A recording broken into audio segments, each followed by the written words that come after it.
I'm Jack. I'm Aiden. And we're Fishing Frenzy.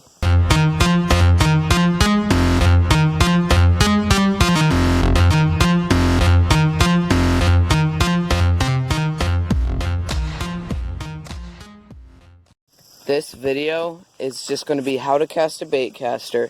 As you saw in the title, this pond we're pretty sure does not have any fish in it. But that's fine because this is just a tutorial. We will not be catching a fish on the baitcaster. This is just a test pond. We already recorded a video called Teaching a Noob How to Cast a Baitcaster, but that will go up after this one so that we can just, like, I don't know. So, the first thing you'll want to cast a baitcaster is a baitcaster. And you gotta set your tension. So I'm gonna just flip this all randomly, and then that falls way too quick. So I've gotta adjust the brakes right there.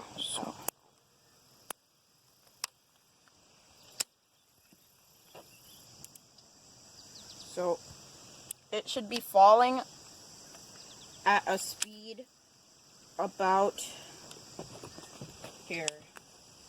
It should be falling about that speed when you get actually good at casting baitcaster. But when you are not able to cast a baitcaster, like your first couple of casts, you should probably start with a lot more tension than when you are used to it. So to cast, what you'll do is you will just so to cast, you're gonna click down the button that releases the spool, and then it'll just fall.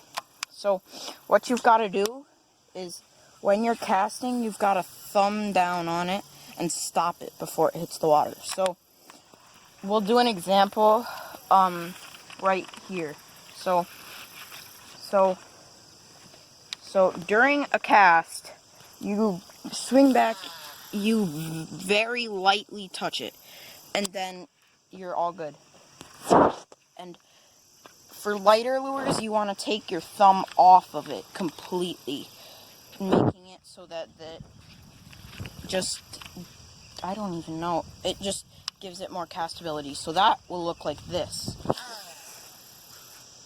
But you'd still stop it right before it hits the water, so that the spool doesn't keep going, and that causes bird nests. Now, I'm just going to do a small one, because I don't like dealing with bird's nests. I don't think anyone does.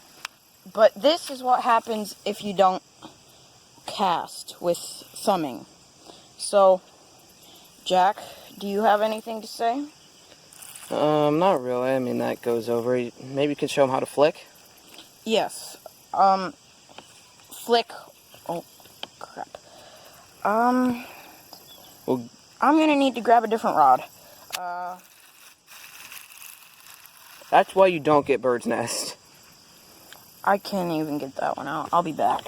Because of this video, I'm gonna spend an hour and a half trying to get out a giant bird's nest. I just grabbed out a different rod with a smaller bait just to show you how to cast smaller baits. So you'd want to set the tension to be a little tighter than you would with a heavier bait. So, wait, it's wrapped around the tip. Okay. You'd want it to fall about that speed. Because mid-cast, it will get a bird's nest. So if you see that, I even got a bird's nest right there. But it's just a small one that you can get out really easily. So, in the end, I feel like baitcasters are the most difficult to use by far, but they're the most practical in situations where it comes to casting accuracy and all that. So, just baitcasters, they're all around good, but sometimes they can break, of course, and something won't work on them. But even then, they're still good. Like, I have one that cost me $35. The rod broke, but I'm still able to use it. So now I'm going to teach you how to flip. So you're going to hold your bait in your hand. I've just got a weighted hook with a craw on it. And you just basically do that. And that's all you really do to flick, is you just bend your rod a tiny bit. This duckweed is really annoying. I keep needing to slap the water and then dip it in. Okay, but flicking or flipping, Jack, you got it stuck in my head. Flipping, you just bend your rod a little bit and just go like that. But you don't just go like that, because that'll give you a bird's nest. You've got to go like that and swing it. Okay? So that's the end of the video. Jack joined me to do an outro, and we will get into it. Thanks for watching the video. Please like and subscribe the video. We don't normally do this, but we're doing it today because, yeah, because our channel is in need. So, see you guys next time.